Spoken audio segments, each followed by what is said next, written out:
निशा काम निपटाकर बैठी ही थी कि फोन की घंटी बजने लगी। मेरठ से विमला चाची का फोन था। बिटिया, अपने बाबूजी को आकर ले जाओ यहाँ से, बीमार रहने लगे हैं, बहुत ही कमजोर हो गए हैं। अब हम भी तो कोई जवान नहीं रहे हैं, अब उनका करना बहुत मुश्किल होता जा रहा है। वैसे भी आखिरी समय अपने बच्चों के साथ बिताना चाहिए। निशा बोली, ठीक है चाची जी, इस रविवार को आते हैं, बाबूजी को हम दिल्ली ले आएंगे। फिर इधर उधर की बातें करके फोन काट दिया। बाबूजी 3 भाई है, पुश्तैनी मकान है, तीनों वहीं रहते हैं। निशा और उसका छोटा भाई विवेक दिल्ली में रहते हैं अपने अपने परिवार के साथ। 3-4 साल पहले विवेक को फ्लैट खरीदने के लिए पैसे की आवश्यकता पड़ी तो बाबूजी ने भाइयों से मकान के अपने 1/3 हिस्से का पैसा लेकर विवेक को दे दिया था। कुछ खाने पहनने के लिए अपने लायक रखकर।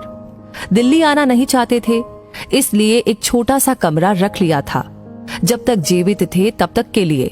निशा को लगता था कि अम्मा के जाने के बाद बिल्कुल अकेले पड़ गए होंगे बाबूजी, लेकिन वहाँ पुराने परिचितों के बीच उनका मन लग जाया करता था। दोनों चाचियां भी ध्यान रखती थी। दिल्ली में दोनों भाई बहन की गृहस्थी भी मजे से चल रही थी। रविवार को निशा और विवेक का ही कार्यक्रम बन पाया मेरठ जाने का। निशा के पति अमित एक व्यस्त डॉक्टर है, महीने की लाखों की कमाई है। उनका इस तरह से छुट्टी लेकर निकलना बहुत मुश्किल है। मरीजों की बीमारी न रविवार देखती है न सोमवार। विवेक की पत्नी रेनू की अपनी जिंदगी है, उच्च वर्गीय परिवारों में उठना बैठना है। इस तरह के छोटे मोटे पारिवारिक पचड़ों में पड़ना उसे पसंद नहीं। रास्ते भर निशा को लगा विवेक कुछ अनमना गुमसुम सा बैठा है। वो बोली, इतना परेशान मत हो, ऐसी कोई चिंता की बात नहीं है, उम्र हो रही है, थोड़े कमजोर हो गए हैं, ठीक हो जाएंगे। विवेक झेपते हुए बोला, अच्छा खासा चल रहा था, पता नहीं चाचा जी को ऐसी क्या मुसीबत आ गई कि 2-4 साल और रख लेते तो क्या होता। अब तो मकानों के दाम आसमान छू रहे हैं, तब कितने कम पैसों में अपने नाम करवा लिया 3रा हिस्सा। निशा शांत करने की मंशा से बोली, ठीक है ना, उस समय जितने भाव थे बाजार में उस हिसाब से दे दिए, और बाबूजी आखिरी समय अपने बच्चों के बीच बिताएंगे तो उन्हें अच्छा लगेगा। विवेक उत्तेजित हो गया और बोला, दीदी तेरे लिए ये सब कहना बहुत आसान है, 3 कमरों के फ्लैट में कहाँ रखूंगा उन्हें। रेनू से किटकिट रहेगी सो अलग, उसने तो साफ मना ही कर दिया है, वो बाबूजी का कोई काम नहीं करेगी। वैसे तो दीदी, लड़कियां हक मांगने तो बड़ी जल्दी से खड़ी हो जाती है, करने के नाम पर क्यों पीछे हट जाती है। आजकल लड़कियों की शिक्षा और शादी के समय में भी अच्छा खासा खर्चा हो जाता है। तू क्यों नहीं ले जाती बाबूजी को अपने घर, इतनी बड़ी कोठी है, जिया जी की लाखों में कमाई भी है। निशा को विवेक का इस तरह बोलना ठीक नहीं लगा। पैसे लेते हुए कैसे वादा कर रहा था बाबूजी से, आपको किसी भी चीज की आवश्यकता हो आप निसंकोच फोन कर देना, मैं तुरंत लेकर आ जाऊंगा।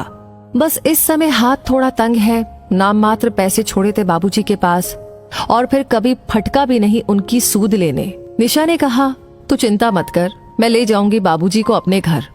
सही है, उसे क्या परेशानी, इतना बड़ा घर, फिर पति रात दिन मरीजों की सेवा करते हैं, एक पिता तुल्य ससुर को आश्रय तो दे ही सकती है।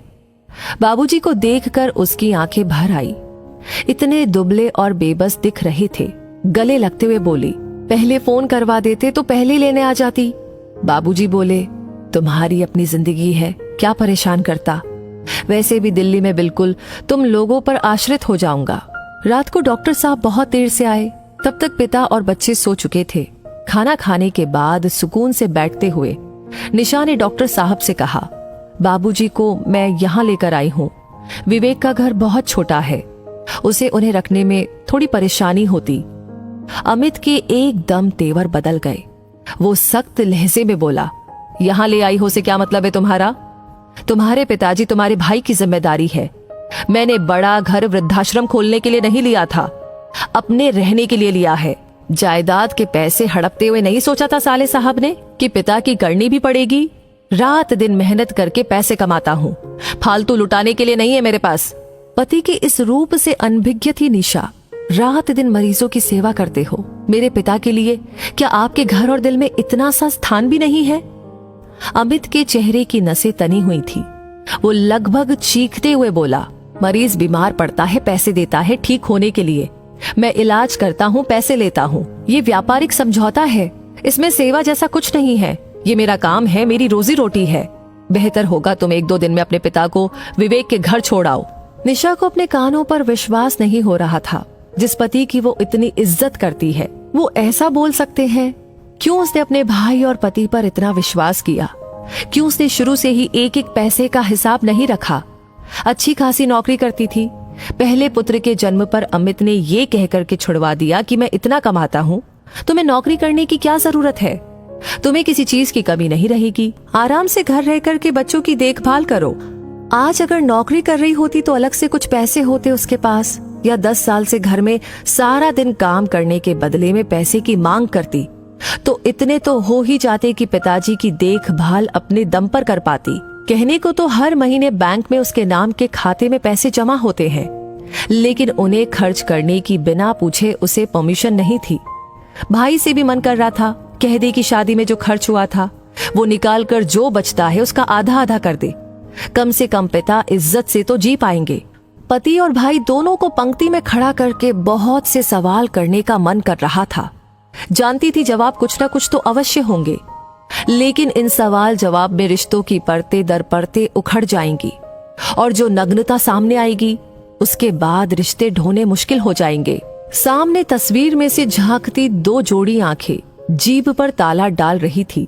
अगले दिन अमित के अस्पताल जाने के बाद जब नाश्ता लेकर निशा बाबूजी के पास पहुंची तो वे सामान बांधे बैठे थे। उदासी भरे स्वर में बोले, मेरे कारण अपनी गृहस्थी मत खराब कर। पता नहीं कितने दिन है मेरे पास और कितने नहीं। मैंने इस वृद्धाश्रम में बात कर ली है, जितने पैसे मेरे पास है उसमें मुझे वो लोग रखने के लिए तैयार है। ये ले पता, तो मुझे वहां छोड़ा और निश्चिंत होकर अपनी गृहस्थी संभाल।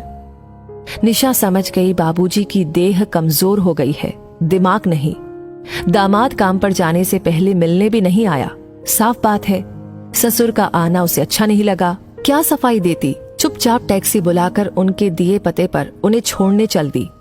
नजरें नहीं मिला पा रही थी, ना ही कुछ बोलते बन रहा था। बाबूजी ने ही उसका हाथ दबाते हुए कहा, परेशान मत हो बिटिया, परिस्थितियों पर कब हमारा बस चलता है। मैं यहाँ अपने हम उम्र लोगों के बीच खुश रहूंगा। 3 दिन हो गए थे बाबूजी को वृद्धाश्रम छोड़कर आए हुए। निशा का ना किसी से बोलने का मन कर रहा था और ना ही कुछ खाने का। फोन करके पूछने की भी हिम्मत नहीं हो रही थी कि वो कैसे हैं। इतनी ग्लानि हो रही थी कि किस मुंह से पूछे। वृद्धाश्रम से ही फोन आ गया कि बाबूजी अब इस दुनिया में नहीं रहे। 10 बजे थे, बच्चे पिकनिक पर गए थे। 8-9 बजे तक आएंगे। अमित तो आते ही 10 बजे तक है। किसी की भी दिनचर्या पर कोई असर नहीं पड़ेगा। किसी को सूचना भी क्या देना।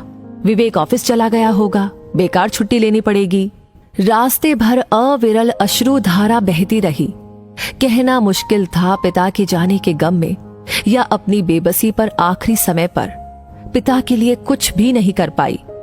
3 दिन, केवल 3 दिन अमित ने उसके पिता को मान और आश्रय दे दिया होता तो वो हृदय से अमित को परमेश्वर मान लेती। वृद्धाश्रम के संचालक महोदय के साथ मिलकर उसने औपचारिकताएं पूरी की। वो बोल रहे थे, इनके बहू बेटा और दामाद भी है रिकॉर्ड के हिसाब से, उनको भी सूचना दे देते तो अच्छा रहता।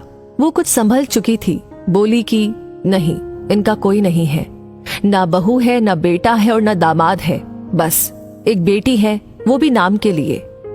संचालक महोदय अपनी ही धुन में बोल रहे थे। परिवार वालों को सांत्वना और बाबूजी की आत्मा को शांति मिले।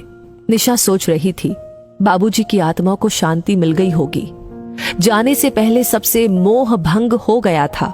समझ गए होंगे कोई किसी का नहीं होता, फिर क्यों आत्मा अशांत होगी। हाँ, परमात्मा उसको इतनी शक्ति दे कि किसी तरह वो बहन और पत्नी का रिश्ता निभा सके। ये पैसा ही है जो हर एक रिश्ते की रिश्तेदारी निभा रहा है। मैं भी एक बेटी हूँ, मगर एक बात कहना चाहती हूँ कि हर इंसान को अपने हाथ नहीं काट देने चाहिए। ममता में होकर के अपने भविष्य के लिए कुछ ना कुछ रख लेना चाहिए। बाद में तो उनका ही है, मगर जीते जी मरने से तो अच्छा है। मुझे लगता है आपकी भी आंखें भर आई होगी। जो भी कहना चाहते हैं, आपकी जो भी राय है इस कहानी के बारे में, कमेंट सेक्शन में लिख करके अपनी बात हम तक जरूर पहुंचाइएगा। ये कहानी आपको अच्छी लगी हो, इसने आपको इंस्पायर किया हो, सोचने पर मजबूर किया हो, तो प्लीज इसे लाइक करके अपने रिश्तेदारों के साथ, अपने बच्चों के साथ, अपने हर एक उस दोस्त के साथ शेयर करना बिल्कुल ना भूले, क्योंकि जरूरत है आज भी कुछ ऐसे कदम उठाने